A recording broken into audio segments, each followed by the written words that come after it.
가난했지만 당당했던 여인. 길거리에서 빗자루를 팔던 할아버지를 아버지로 모셔온 사연. 그리고 가슴 뭉클한 이야기. 강릉의 작은 해변 마을. 장마철이면 늘 씁쓸하고 우울한 풍경이 펼쳐지곤 했습니다. 끊임없이 내리는 비는 흙길을 질척하게 만들었고, 작은 집들의 희미한 등불은 어둠과 바다에서 밀려오는 냉기에 힘겹게 맞섰습니다. 파도 소리는 끊이지 않았고, 짠 내음은 온 세상을 슬픔으로 가득 채웠습니다. 쉰을 훌쩍 넘긴 김영숙 할머니. 작은 키의 어깨는 삶의 무게로 잔뜩 짓눌려 있었습니다. 낡은 한복 저고리에 때 묻은 치마, 맨발에는 흙탕물이 가득했지만 할머니의 눈빛만은 강인했습니다. 하지만 가슴 속에는 늘 걱정이 가득했죠. 어린 두 아이를 어떻게 키워야 할지, 이 힘든 시절을 어떻게 버텨야 할지. 영숙 할머니의 아들, 10살 박현수는 반항적이고 거칠었지만 속으로는 엄마와 여동생을 지키고 싶어 했습니다. 7살 난 딸 박현지는 수줍음 많고 예민한 아이였죠. 현지는 엄마 곁에 꼭 붙어 다니는 여린 꽃처럼 보호가 필요한 존재였습니다. 작은 집 안, 희미한 등불 아래에서 아이들은 엄마를 기다렸습니다. 그날 밤, 그들의 인생을 바꿀 특별한 밤이 되리라는 것을 아이들은 아직 알지 못했습니다. 집으로 돌아오던 길, 영숙 할머니는 마을 어귀 커다란 소나무 아래 웅크리고 있는 낯선 그림자를 발견했습니다. 깡마른 몸에 낡은 비옷을 걸치고 낡은 빗자루를 끌어안고 있는 늙은 남자였습니다. 차가운 바람이 불자 남자의 몸은 가늘게 떨렸습니다. 그 모습을 본 영숙 할머니는 발걸음을 멈췄습니다. 저 남자는 누구일까? 도움이 필요한 걸까? 하지만 할머니는 망설였습니다. 만약 내가 저 사람을 집으로 데려가면 동네 사람들이 뭐라고 할까? 순간 할머니는 얼마 전 세상을 떠난 남편의 모습을 떠올렸습니다. 남편 역시 병약했고 마지막 순간에는 저 남자처럼 떨고 있었습니다. 할머니의 가슴이 뭉클해졌습니다. 더 이상 망설일 이유가 없었습니다. 할머니는 남자에게 다가가 따뜻한 목소리로 물었습니다. 할아버지, 어디서 오셨어요? 왜 혼자 여기 이러고 계세요? 남자는 고개를 들었습니다. 흐릿한 눈빛, 떨리는 목소리로 대답했습니다. 저는 빗자루를 팔러 다니는 사람입니다. 그런데 비가 너무 많이 와서 어디로 가야 할지 모르겠습니다. 남자는 떨리는 손으로 옷 안주머니에서 낡은 나무 상자를 꺼냈습니다. 그리고 힘주어 말했습니다. 이것만은 안전하게 지켜야 합니다. 죽어도 잃어버릴 수 없어요. 할머니는 남자의 간절한 눈빛에서 절박함을 느꼈습니다. 작은 나무 상자에는 남자의 중요한 사연이 담겨있는 듯했습니다. 할머니는 잠시 생각에 잠겼습니다. 얼마 전 큰 태풍으로 마을이 엉망이 되었을 때 낯선 이의 도움으로 가족이 살아남았던 기억이 떠올랐습니다. 그때 그들이 도와주지 않았다면 할머니는 어떻게 이겨냈을까요? 저희 집은 여기서 가깝습니다. 따라오세요. 할머니는 부드럽게 말했습니다. 따뜻한 밥 한 끼와 비를 피할 곳은 드릴 수 있습니다. 더 이상 여기 계시면 안 됩니다. 할머니는 남자를 부축해 일으켰습니다. 할머니의 행동은 이웃들의 시선을 피할 수 없었습니다. 몇몇 집에서는 문이 삐걱 열리고 어둠 속에서 수군거리는 소리가 들려왔습니다. 하지만 할머니는 신경 쓰지 않았습니다. 험담과 비난이 쏟아져도 옳은 일을 해야 했습니다. 집에 도착하자 현수와 현지는 어리둥절한 표정으로 엄마를 맞이했습니다. 현수는 엄마에게 재빨리 다가가 눈을 동그랗게 뜨고 물었습니다. 엄마, 저 할아버지는 누구에? 왜 우리 집에 데려왔어요? 할머니는 나지막한 목소리로 대답했습니다. 얘들아, 이분은 박노인이시다. 오늘 밤만 우리 집에서 쉬실 거야. 현수야, 수건 좀 가져와서 할아버지 몸 좀 닦아드려라. 현수는 박노인의 손에 들린 나무 상자를 힐끗 보았습니다. 그리고 엄마에게 속삭였습니다. 엄마, 저 할아버지 옷 속에 뭔가 숨기고 있는 것 같아요. 그날 밤, 박노인이 작은 방에서 잠든 후에도 할머니는 잠들지 못했습니다. 할머니는 희미한 등불 아래에서 박노인의 깡마른 몸을 바라보았습니다. 그러다 문득 꿈결처럼 중얼거리는 노인의 목소리를 들었습니다. 나는 그에게 평생 빚을 졌어. 할머니는 깜짝 놀랐습니다. 왠지 모를 낯선 기운이 할머니의 마음을 짓눌렀습니다. 저 노인은 누구에게 빚을 졌다는 걸까?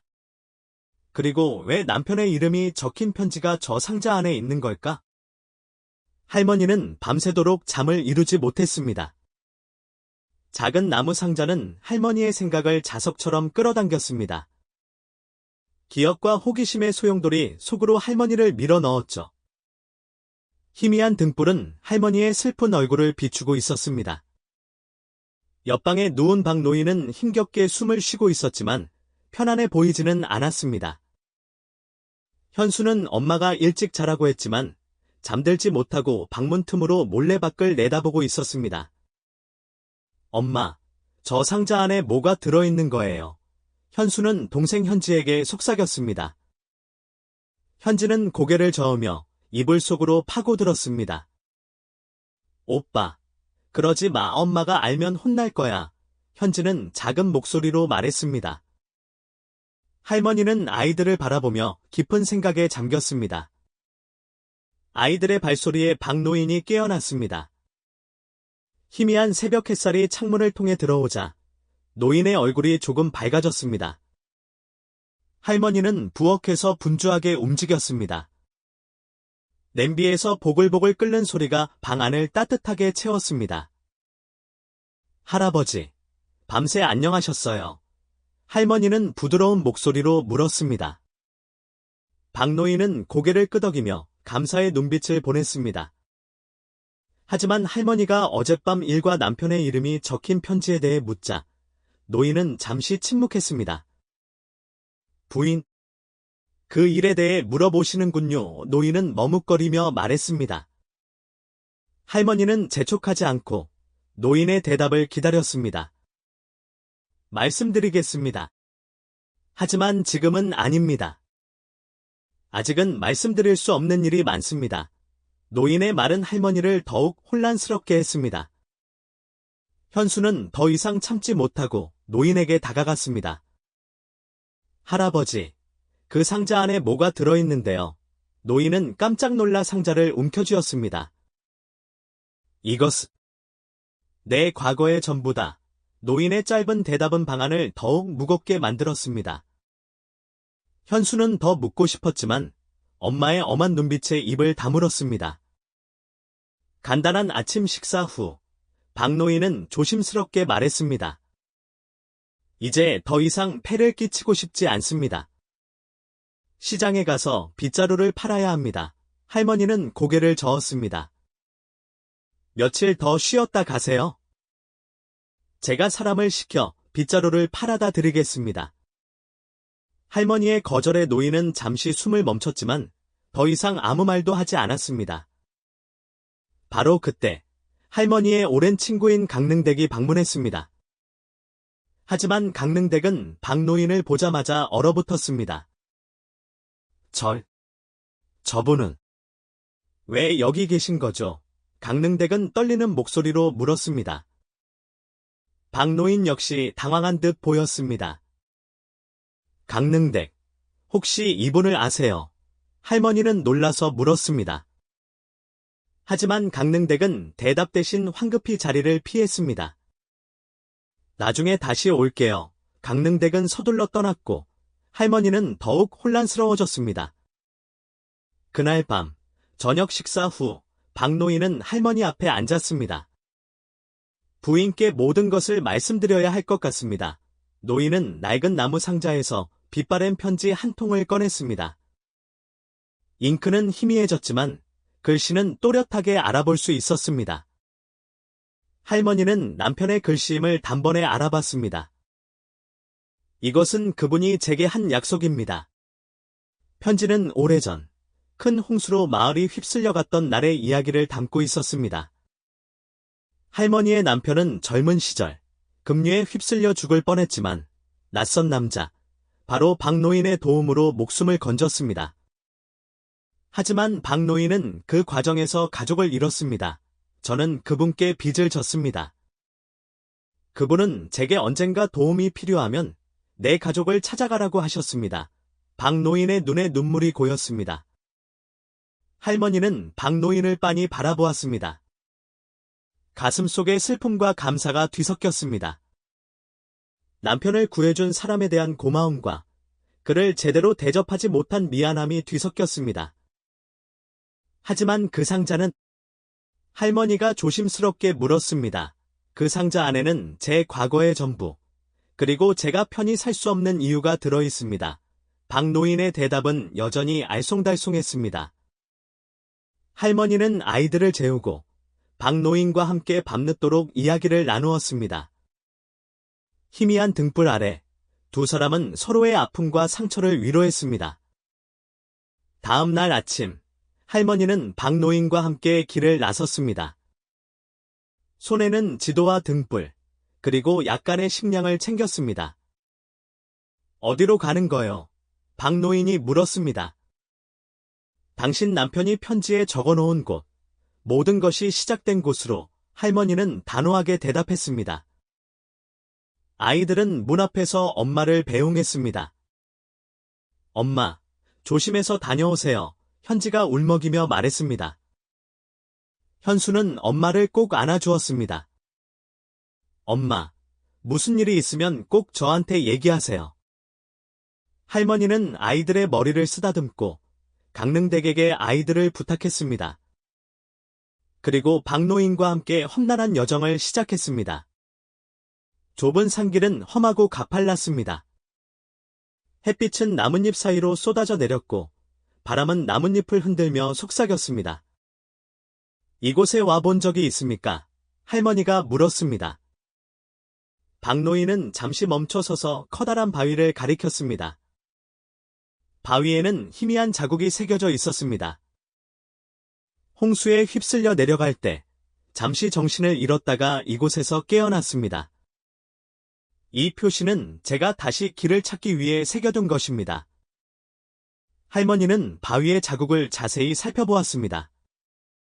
시간은 흘렀지만 남자의 간절함은 여전히 남아있는 듯했습니다. 그때 낯선 남자가 나타났습니다. 그는 험상궂은 얼굴에 날카로운 눈빛을 하고 있었습니다. 박노인, 드디어 찾았군. 그 상자를 내놔. 남자는 차가운 목소리로 말했습니다. 할머니는 박노인 앞을 막아섰습니다. 당신은 누구요? 왜 우리를 따라오는 걸? 남자는 비웃었습니다. 나는 내가 알 필요 없다. 나는 그저 그 상자가 필요할 뿐이야. 박노인은 떨리는 목소리로 말했습니다. 이 상자는 내 것이 아니오. 나는 그저 돌려주러 가는 길일 뿐. 남자는 칼을 꺼내 들었습니다. 거짓말. 그 상자 안에는 엄청난 보물이 들어있어. 할머니는 용감하게 맞섰습니다. 물러서세요. 우리는 당신에게 아무것도 줄 수 없습니다.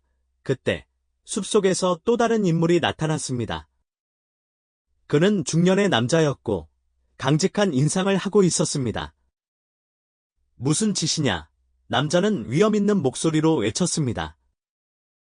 당신은 누구시오? 낯선 남자가 물었습니다. 나는 이 마을 이장 박상철이요. 여기서 당장 꺼지지 않으면 경찰을 부르겠소. 이장의 말에 낯선 남자는 잠시 머뭇거렸지만 결국 칼을 내리고 도망쳤습니다. 박상철 이장은 박노인과 할머니에게 자초지종을 물었습니다. 이야기를 들은 이장은 깊은 한숨을 쉬었습니다. 그 상자는 오래전부터 이 마을에 전해 내려오는 전설과 관련이 있습니다. 하지만 그 전설은 축복이 아니라 저주에 가깝습니다.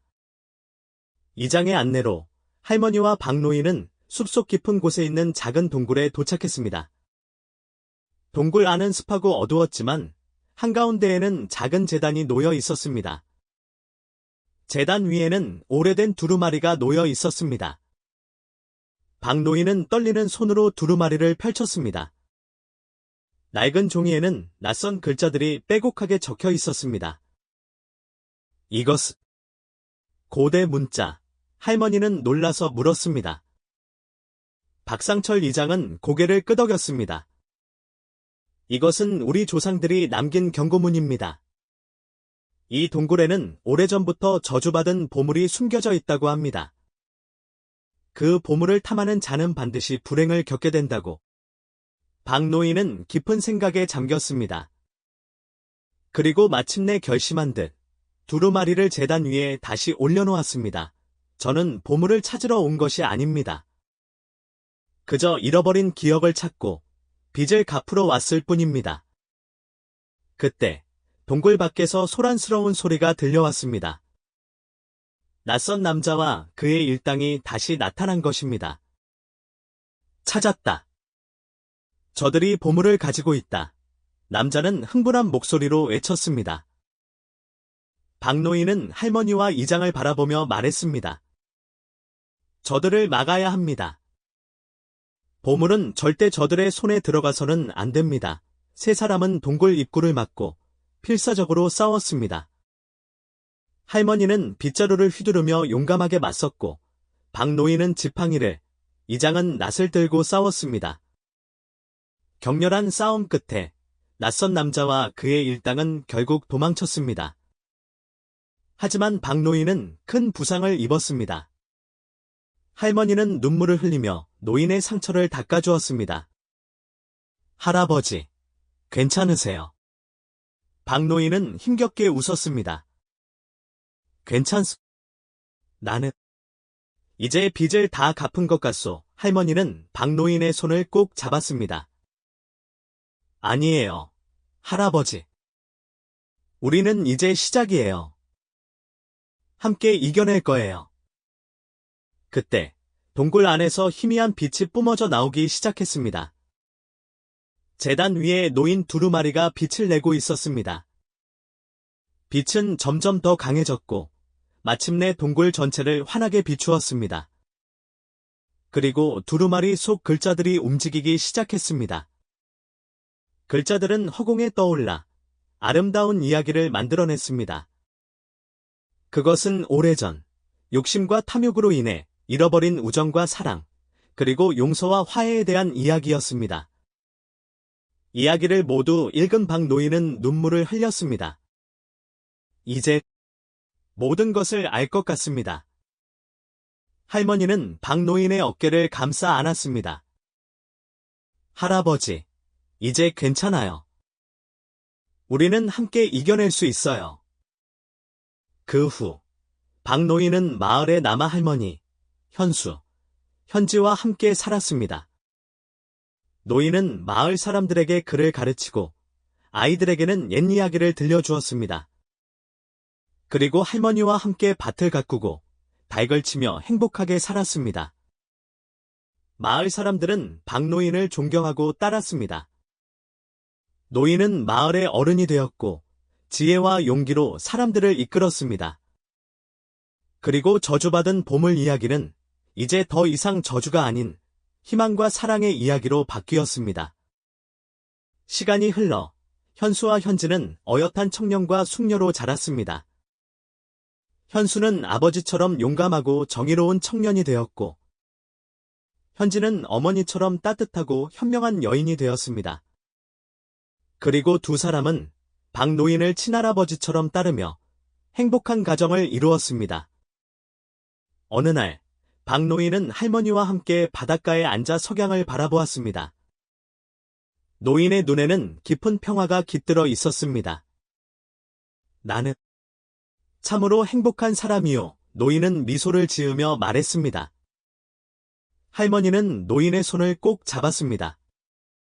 우리 모두 할아버지 덕분이에요. 그리고 두 사람은 붉게 물들어가는 아름다운 석양을 바라보며 오래도록 이야기를 나누었습니다. 그들의 이야기는 바람을 타고 온 세상으로 퍼져나가 모든 이들의 마음속에 따뜻한 감동을 안겨주었습니다. 시간이 흘러 박노인은 마을 사람들의 존경을 받는 어른이 되었습니다. 아이들은 노인의 무릎에 앉아 옛 이야기를 듣는 것을 좋아했고, 어른들은 어려운 일이 있을 때마다 노인에게 조언을 구했습니다. 영숙 할머니는 그런 박노인의 곁에서 늘 든든한 버팀목이 되어 주었습니다. 현수와 현지는 어느덧 훌쩍 자라 마을에 없어서는 안 될 젊은 일꾼이 되었습니다. 어느 날 현수는 밭일을 하다가 오래된 돌멩이 하나를 발견했습니다. 밭을 고르던 중 괭이에 걸려 나온 돌멩이는 평범해 보였지만 자세히 살펴보니 희미한 문양이 새겨져 있었습니다. 현수는 혹시나 하는 마음에 돌멩이를 박노인에게 가져갔습니다. 할아버지, 밭에서 이상한 돌멩이를 주웠는데 혹시 이게 뭔지 아세요? 박노인은 돌멩이를 받아들고 찬찬히 살펴보았습니다. 노인의 눈이 커지더니 이내 떨리는 목소리로 말했습니다. 이것은 잃어버린 조각이다. 할머니와 현수는 깜짝 놀라 노인을 바라보았습니다. 잃어버린 조각이라니요. 그게 무슨 말씀이세요? 할머니가 물었습니다. 박노인은 오래전 이야기를 꺼냈습니다. 옛날 옛적, 이 마을에는 아주 큰 부자가 살았는데 그에게는 세 아들이 있었지.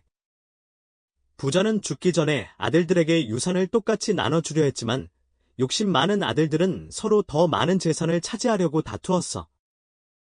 결국 부자는 유산을 세 조각으로 나누어 숨기고 각 조각에 힌트를 새겨 넣었지.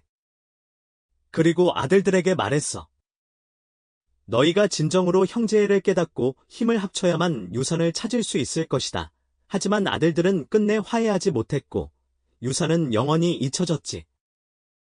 사람들은 그 유산이 저주받았다고 믿게 되었어. 하지만 나는 믿는다.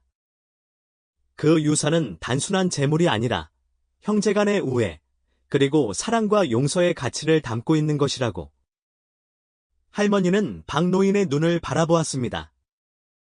그럼 이 돌멩이가 그 유산의 조각 중 하나라는 말씀이세요? 박노인은 고개를 끄덕였습니다. 그래. 그리고 나머지 조각들은 아마도 우리가 찾던 그 장소에 있을 거야. 다음 날 아침, 박노인과 할머니, 현수와 현지는 다시 숲속 동굴로 향했습니다. 지난번의 격렬한 싸움 이후 동굴은 더욱 음산하고 스산한 기운을 풍겼습니다. 동굴 안 제단 앞에 선박 노인은 떨리는 손으로 돌멩이를 꺼냈습니다. 그리고 조심스럽게 제단 위에 있는 홈에 돌멩이를 끼워 넣었습니다. 그러자 놀라운 일이 벌어졌습니다. 제단이 흔들리더니 숨겨져 있던 문이 열렸습니다.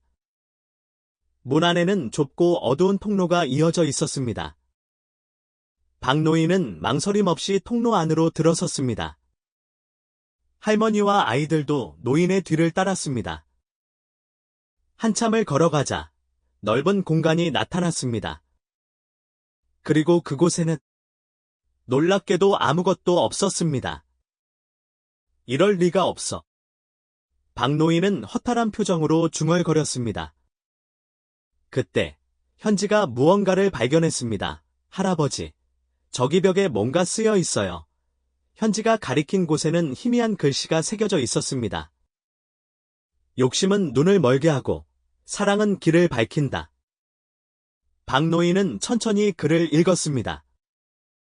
그리고 잠시 생각에 잠기더니 이내 무릎을 꿇고 기도하기 시작했습니다. 욕심을 버리고 사랑으로 하나가 되게 하소서.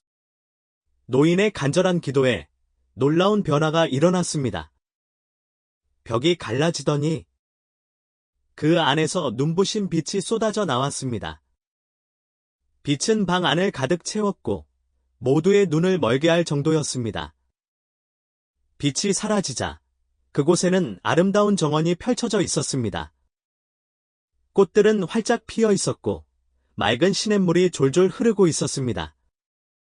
그리고 정원 한가운데에는 커다란 나무 한 그루가 우뚝 솟아 있었습니다.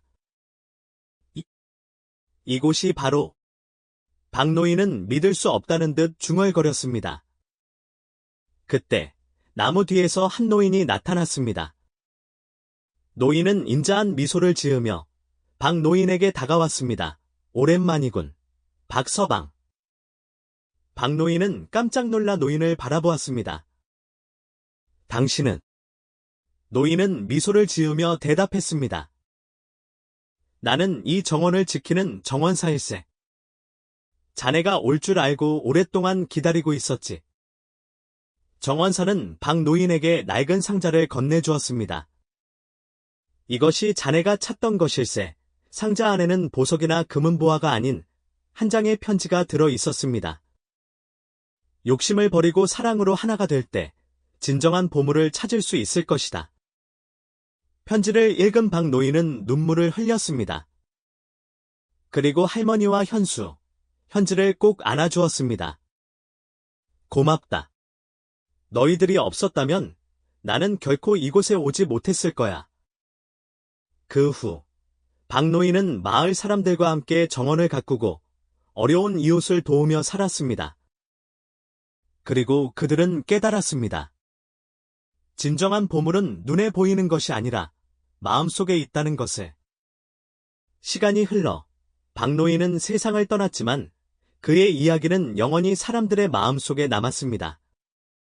그리고 숲속의 아름다운 정원은 사랑과 용서, 그리고 화해의 상징으로 영원히 빛났습니다.